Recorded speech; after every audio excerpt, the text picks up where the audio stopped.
नमस्कार दोस्तों, स्वागत है आपका आपके अपने YouTube चैनल साइंस ग्रुप में। दोस्तों, चैनल के माध्यम से आज हम आपके लिए लेकर आए हैं यूपी लेखपाल प्रैक्टिस सेट नंबर 5, जो कि सामान्य अध्ययन से संबंधित है। प्रैक्टिस सेट के अंदर 40 महत्वपूर्ण क्वेश्चन दिए हुए हैं, जो कि एग्ज़ाम के माध्यम से आपके लिए काफ़ी ज़्यादा हेल्पफुल होने वाले हैं। तो दोस्तों, अगर आप चैनल पर नए हैं तो चैनल को लाइक व सब्सक्राइब ज़रूर कीजिए और हमारी लेटेस्ट वीडियो को देखने के लिए बेल आइकन को ज़रूर दबाएँ। तो दोस्तों, चलते हैं आज के क्वेश्चन की ओर।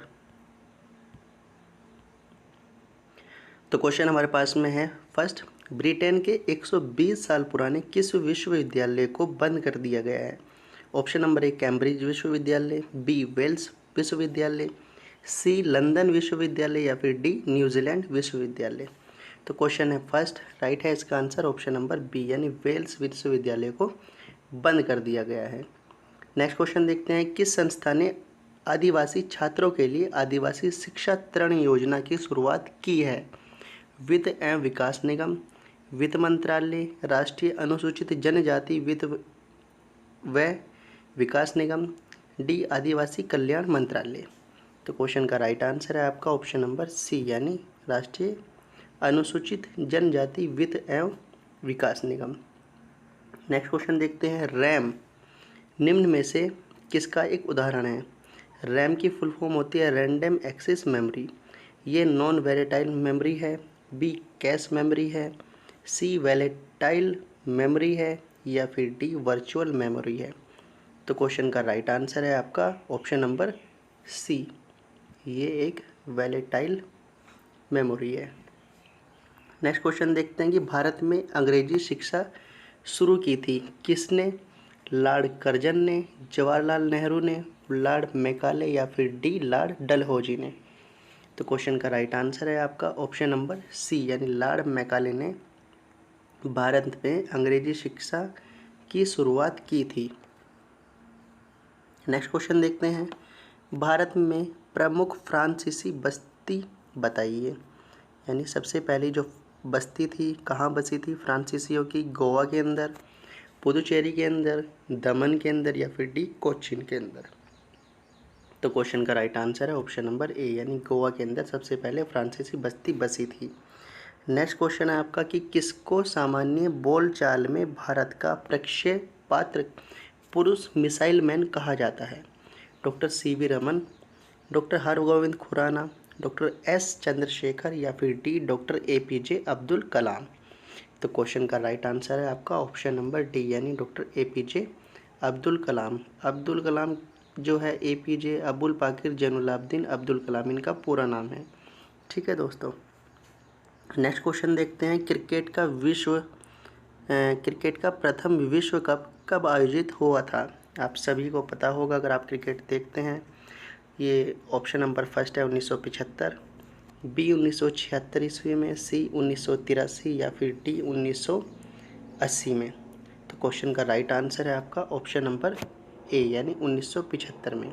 और भारत ने सबसे पहला विश्व कप जीता था आपका 1983 में, कप्तान थे कपिल देव। नेक्स्ट क्वेश्चन देखते हैं, विश्व पर्यावरण दिवस मनाया जाता है 5 जून को, 15 जून को, 8 जून या फिर 4 अप्रैल को। तो क्वेश्चन का राइट आंसर है आपका ऑप्शन नंबर ए यानी 5 जून को विश्व पर्यावरण दिवस मनाया जाता है। नेक्स्ट है आपका, किसने कहा था कि मनुष्य एक सामाजिक प्राणी है? प्लेटो ने कहा था, अरस्तु ने कहा, रूसो ने या फिर सुकरात ने। तो क्वेश्चन का राइट आंसर है आपका ऑप्शन नंबर बी यानी अरस्तु ने कहा था। नेक्स्ट क्वेश्चन है आपका, देश में सर्वाधिक दूरी तय करने वाली ट्रेन जो विवेक एक्सप्रेस है किन दो स्थानों के बीच चलती है? जम्मू तवी से कन्याकुमारी, डिब्रूगढ़ से कन्याकुमारी, जम्मू तवी से डिब्रूगढ़ या फिर डी चेन्नई से त्रिवेंद्रम। तो क्वेश्चन का राइट आंसर है आपका ऑप्शन नंबर बी यानी डिब्रूगढ़ से कन्याकुमारी के बीच ये ट्रेन चलती है, जिसको हम विवेक एक्सप्रेस भी बोलते हैं। लगभग 4000 किलोमीटर का सफ़र तय करती है। नेक्स्ट क्वेश्चन देखते हैं, प्राकृतिक रबड़ को मजबूत और अधिक उछाल देने के लिए उसमें मिलाया जाने वाला पदार्थ है? पॉलीथीन, स्पंज, सल्फर या फिर डी क्लोरीन। तो क्वेश्चन का राइट आंसर है आपका ऑप्शन नंबर सी यानी सल्फर को हम रबड़ को मजबूत और अधिक उछाल बनाने के लिए इसमें मिलाते हैं। नेक्स्ट क्वेश्चन है, विद्युत उपलब्ध कराने वाला क्या का सेकंड संयंत्र है? जल विद्युत परियोजना, कोयला परियोजना, परमाणु शक्ति रिएक्टर या फिर डी इनमें से कोई नहीं। तो क्वेश्चन का राइट आंसर है आपका ऑप्शन नंबर सी यानी परमाणु शक्ति रिएक्टर इसका सही उत्तर है। नेक्स्ट क्वेश्चन देखते हैं, निम्न में से कौन सा लोक जनजातीय नृत्य कर्नाटक से संबंधित है? यक्षगान, विधि, जावा या फिर झोरा। तो क्वेश्चन का है आपका right answer option number A यानी यक्षगान जो है आपका कर्नाटक का लोक नृत्य या जनजातीय नृत्य है। नेक्स्ट क्वेश्चन देखते हैं, निम्नलिखित में से रेशेदार जड़ वाला पौधा कौन सा है? गेहूं, बी मटर, सी सरसों या फिर डी सेम। तो क्वेश्चन है आपका इसका राइट आंसर है ऑप्शन नंबर ए यानी गेहूं जो है आपका जड़ वाला पौधा है यानी रेशेदार जड़ वाला पौधा। नेक्स्ट है आपका एमनियोसेंटेसिस किसकी विधि का नाम है? गर्भ में शिशु के स्वास्थ्य की दशाओं का पता लगाने की, एमिनो अम्ल अनुक्रम का पता लगाने की, सी गर्भपात प्रेरित करने की या फिर डी कृत्रिम गर्भधारण की। तो क्वेश्चन का है आपका right answer option number A यानी गर्भ में शिशु के स्वास्थ्य की दशाओं का पता लगाने के लिए यानी गर्भ के अंदर शिशु की हलचल का इसको पता लगाने के लिए इसका प्रयोग करते हैं, ये इसकी विधि है। नेक्स्ट है आपका पारिस्थितिक प्रणाली क्या होती है? जैव प्रणाली है, बी जीव भू रासायनिक प्रणाली है, भौतिक रासायनिक प्रणाली है या फिर डी जीव भू वैज्ञानिक प्रणाली है। तो क्वेश्चन का है आपका right answer option number B यानी जीव भू रासायनिक प्रणाली है। नेक्स्ट है आपका कि लेंस किस से बनता है?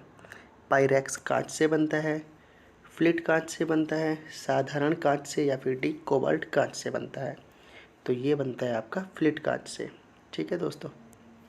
नेक्स्ट है आपका वाहनों के अग्रदीपों हेडलाइटों में किस प्रकार के दर्पण का इस्तेमाल किया जाता है? दर्पण मतलब लेंस का, समतल, अवतल दर्पण, उत्तल दर्पण या फिर परवलयीय दर्पण। तो आंसर है हमारा ऑप्शन नंबर डी यानी परवलयीय दर्पण। जो हेडलाइटों के आगे लगते हैं वो परवलयीय दर्पण होते हैं जो सामने की लाइट फेंकते हैं। नेक्स्ट है आपका जीवाणुवीय रोग किस में पाए जाते हैं? यानी कि जीवाणु जो रोग होते हैं वो किस में पाए जाते हैं? पौधों में, पशु में, मानव में या फिर डी इन सभी में। तो क्वेश्चन का राइट आंसर है जीवाणु आपके सभी में पाए जाते हैं, चाहे वो पौधे हो, मानव हो या फिर पशु हो। ठीक है दोस्तों।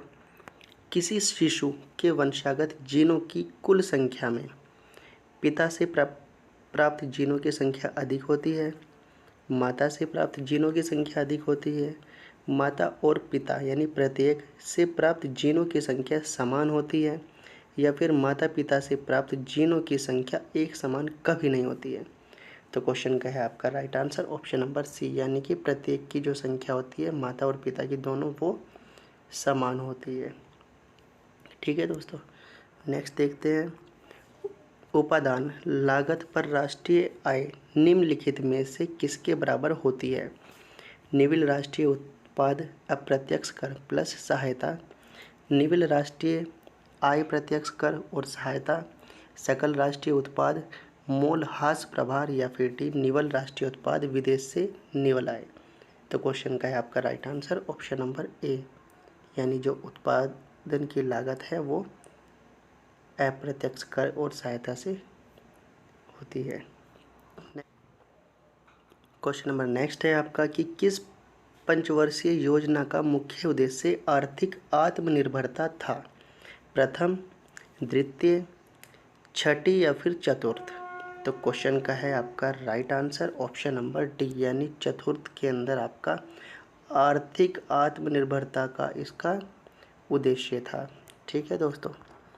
अगला देखते हैं कि भारत में कौन सी खाद्य फसल अक्टूबर नवंबर में बोई जाती है तथा अप्रैल में काटी जाती है? नारियल, कॉफ़ी, चावल या फिर डी गेहूँ।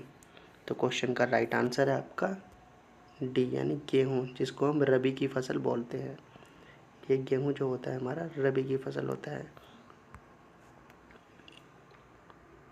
फसलों के ऊपर मैंने आपके लिए एक वीडियो डाली हुई है, अगर आपने वो नहीं देखी है तो वीडियो के नीचे लिंक है, वहाँ पर जाकर आप उस वीडियो को देख सकते हैं।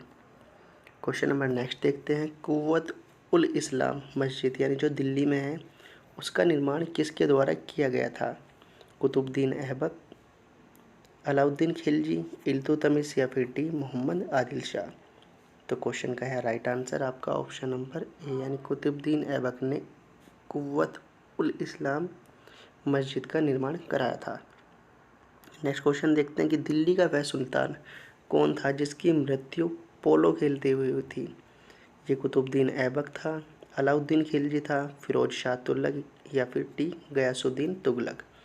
तो क्वेश्चन है आपका, इसका राइट आंसर है आपका ऑप्शन नंबर ए यानी कुतुबुद्दीन ऐबक की जो मृत्यु थी वो पोलो खेलते हुए हुई थी। पोलो घोड़ों के ऊपर बैठकर खेले जाने वाला एक खेल है जो मैदान के बीच में खेला जाता था, यानी घोड़े से गिरकर उनकी मृत्यु हो गई थी। नेक्स्ट क्वेश्चन है कि करीबा बांध किस नदी पर स्थित है? जाम्बेजी, नाइजर, बुइन या फिर डी नील। तो क्वेश्चन है आपका, इसका राइट आंसर है ऑप्शन नंबर ए यानी जाम्बेजी नदी पर यह करीबा बांध स्थित है। नेक्स्ट क्वेश्चन देखते हैं।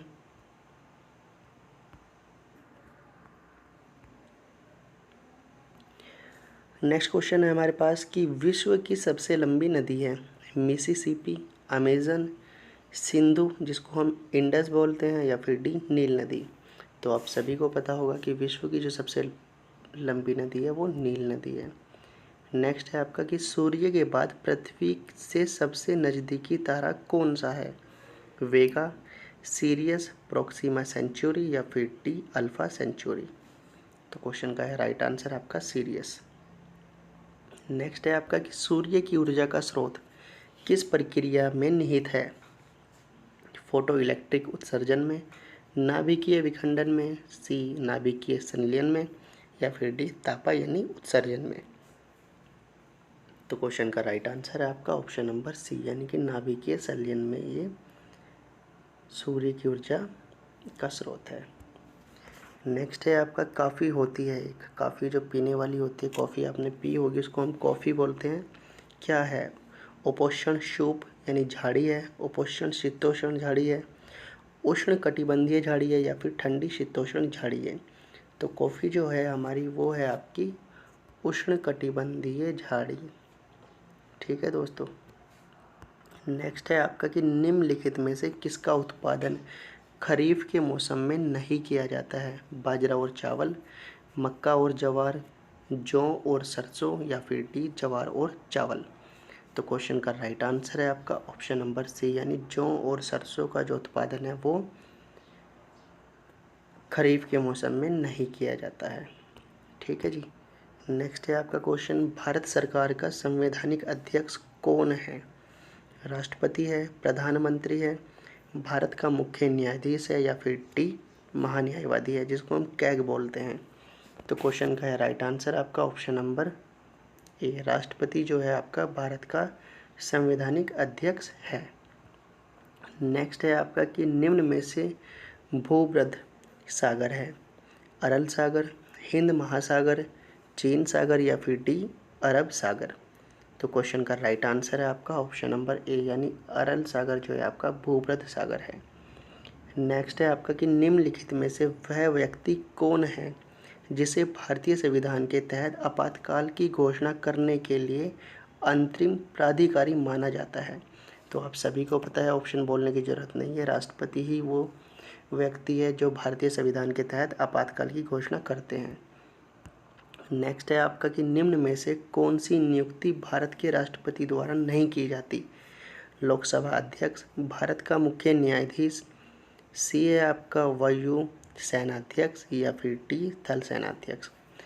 तो आपका ऑप्शन नंबर ए जो है लोकसभा अध्यक्ष की नियुक्ति राष्ट्रपति नहीं करती है, बाकी सभी को जो नियुक्ति होती है वो राष्ट्रपति के द्वारा की जाती है। नेक्स्ट है आपका कि भारत के राष्ट्रपति के चुनाव के लिए नागरिक को कितनी आयु पूरी कर लेनी चाहिए? यानी कि वह नागरिक जो भारत के राष्ट्रपति का चुनाव लड़ना चाहता है उसकी आयु कम से कम कितनी होनी चाहिए? तो उसकी आयु कम से कम आपकी 35 वर्ष होनी चाहिए। ठीक है दोस्तों, राष्ट्रपति के लिए 35 वर्ष और आपका प्रधानमंत्री के लिए 25 वर्ष की आयु होनी चाहिए। ठीक है दोस्तों, अगला क्वेश्चन देखते हैं। भारत में किस प्रकार की वाणिज्य बैंकिंग व्यवस्था है? आप सभी को, अगर आपने थोड़ा बहुत बैंकिंग की तैयारी की है तो आप सभी को पता होगा कि भारत के अंदर जो है मिश्रित बैंकिंग व्यवस्था है और भारत की जो अर्थव्यवस्था है वो भी मिश्रित अर्थव्यवस्था है। नेक्स्ट क्वेश्चन है कि संयुक्त पर्ण वाला पौधा है पपीता, नारियल, पीपल या फिर टी, जपाकुसुम? तो क्वेश्चन का राइट आंसर है आपका ऑप्शन नंबर बी, यानी जो नारियल है वो आपका संयुक्त पर्ण वाला पौधा है। नेक्स्ट है कि ग्रीष्म काल में यानी गर्मी में मरीचिका किस घटना के कारण दिखाई देती है? प्रकाश के परावर्तन, प्रकाश का पूर्ण आंतरिक परावर्तन, प्रकाश का व्यतिकरण या फिर डी प्रकाश का विवर्तन? तो क्वेश्चन का राइट आंसर है आपका ऑप्शन नंबर सी, यानी प्रकाश के व्यतिकरण के अंदर हमें मरीचिका दिखाई देती है।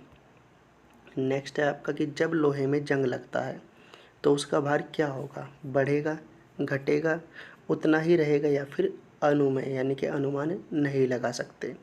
तो क्वेश्चन है आपका, इसका राइट आंसर है कि जब लोहे में जंग लगेगा तो वो बिल्कुल बढ़ेगा, क्योंकि पहला तो उसका अपना वजन होगा और दूसरा उसका जंग लगने से उसका वजन बढ़ जाता है। अब सेकंड है आपका कि विख्यात यात्री इब्न बतूता आया था। जो इब्न बतूता था वो कब आया था? पुर्तगाल से आया था, मोरक्को से आया था, चीन से या फिर तिब्बत से? तो जो हमारा इब्न बतूता था वो आया था मोरक्को शहर से, यानी मोरक्को देश बोल देंगे इसको। नेक्स्ट है आपका इंग्लैंड के हाउस ऑफ कॉमन्स द्वारा भारत के किस गवर्नर पर महाअभियोग चलाया गया था? वारेन हेस्टिंग, कॉर्नवालिस, वेलेंजली या फिर डी विलियम बेंटिंक? तो क्वेश्चन का राइट आंसर है आपका option number first, Warren Hastings के ऊपर ये मुकदमा चला था, यानी महाअभियोग चला गया था हाउस ऑफ कॉमन्स में। नेक्स्ट है आपका कलिंग के हाउस यानी कलिंग पुरस्कार निम्नलिखित में से किस क्षेत्र में दिया जाता है? कला में, चिकित्सा शास्त्र में, सृजनात्मक लेखक में या फिर टी विज्ञान में?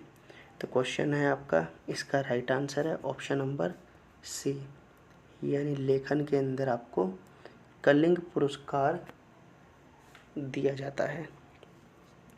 नेक्स्ट है आपका संगीत के क्षेत्र में ख्याति प्राप्त कितने व्यक्तियों को अब तक भारत रत्न प्रदान किया गया है? 2, 4, 5 या फिर 3? तो क्वेश्चन का राइट आंसर है आपका ऑप्शन नंबर सी, यानी 4 व्यक्ति को अब तक भारत रत्न प्रदान किया गया है। नेक्स्ट क्वेश्चन है आपका मैग्सेसे पुरस्कार किस व्यक्ति के नाम पर दिया जाता है? इंडोनेशिया के एक भूतपूर्व राष्ट्रपति, थाईलैंड के एक भूतपूर्व राष्ट्रपति, फिलीपींस के एक भूतपूर्व राष्ट्रपति या फिर आपका ऑस्ट्रेलिया के एक भूतपूर्व राष्ट्रपति यानी प्रधानमंत्री, सॉरी?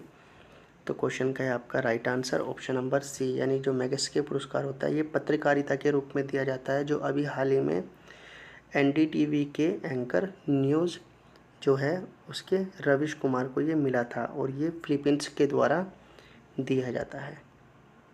ठीक है दोस्तों, नेक्स्ट है क्वेश्चन जो आज का लास्ट है। उम्मीद है क्वेश्चन आपको पसंद आए होंगे। अगर आपको वीडियो पसंद आती है तो वीडियो को लाइक और सब्सक्राइब जरूर करें और अपने दोस्तों में ज़्यादा से ज़्यादा शेयर कीजिए। तो लास्ट क्वेश्चन पढ़ देते हैं कि अंतर्राष्ट्रीय न्यायालय में न्यायाधीशों की संख्या है? 11 है, 15 है, 18 है या फिर 7 है? तो अंतर्राष्ट्रीय न्यायालयों में अब तक न्यायाधीशों की जो संख्या है तो वो टोटल आपकी 15 है। ठीक है दोस्तों, तो आज के लिए इतना ही। जल्दी ही मिलेंगे आपको अगली वीडियो में, तब तक के लिए जय हिंद, जय भारत।